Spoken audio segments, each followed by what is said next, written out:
ഭരണിക്കാവിൽ ഉപരിതല ജലസംഭരണിയുടെ മുകൾ ഭാഗം തകർന്നു. മേൽമൂടി തകർന്നതോടെ മലിനജലമാണ് ജനങ്ങൾക്ക് ലഭിക്കുന്നത്. ഭരണിക്കാവ് കടപുഴ റോഡിന് സമീപം നിർമ്മിച്ചിട്ടുള്ള 25 മീറ്റർ ഉയരമുള്ള സംഭരണിയുടെ മൂടിയാണ് തകർന്നത്.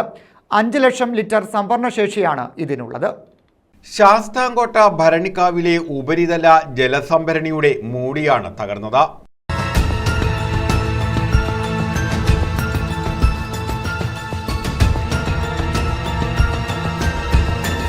ഇതോടെ മലിനജലം ഉൾപ്പെടെയാണ് പൈപ്പ് ലൈനുകളിലൂടെ വീടുകളിലേക്ക് എത്തുന്നത്.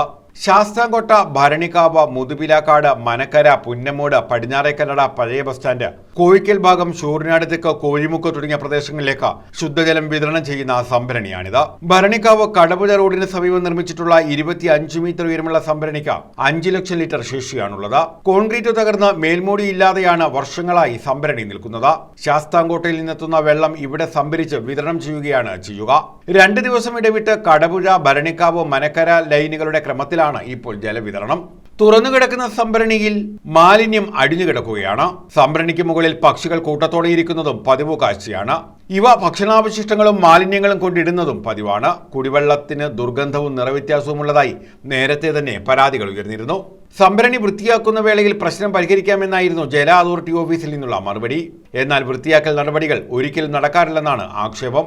തുടർച്ചയായി ഈ ടാങ്കിൽ നിന്നും വരുന്ന കുടിവെള്ളത്തിന് ഇത്തരത്തിലുള്ള രൂക്ഷമായ ദുർഗന്ധവും ഒക്കെ എങ്ങനെയാണ് എന്ന് തിരക്കുന്നതിന് വേണ്ടി ഇറങ്ങിയത്.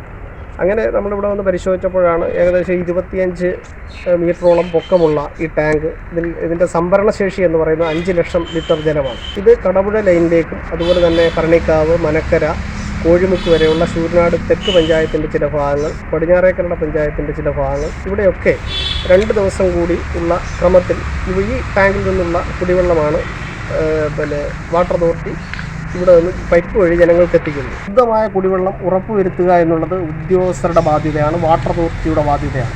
അപ്പോൾ തീർച്ചയായിട്ടും ഇത് എത്രയും പെട്ടെന്ന് തന്നെ ഇതിൻ്റെ കോൺക്രീറ്റ് മൂടി പുനർനിർമ്മിക്കുന്നതിനും അതുപോലെ തന്നെ ഈ കുടിവെള്ളം, ശുദ്ധമായ കുടിവെള്ളം ജനങ്ങൾക്ക് ലഭ്യമാക്കുന്നതിനുമുള്ള നടപടികൾ ഉണ്ടായില്ലെങ്കിൽ നമ്മുടെ കായൽ കൂട്ടായ്മയുടെ പേരിൽ നമ്മൾ പ്രക്ഷോഭത്തിലേക്ക് പോകുമെന്ന് നമ്മൾ ഉദ്യോഗസ്ഥരെ അറിയിച്ചിട്ടുണ്ട്.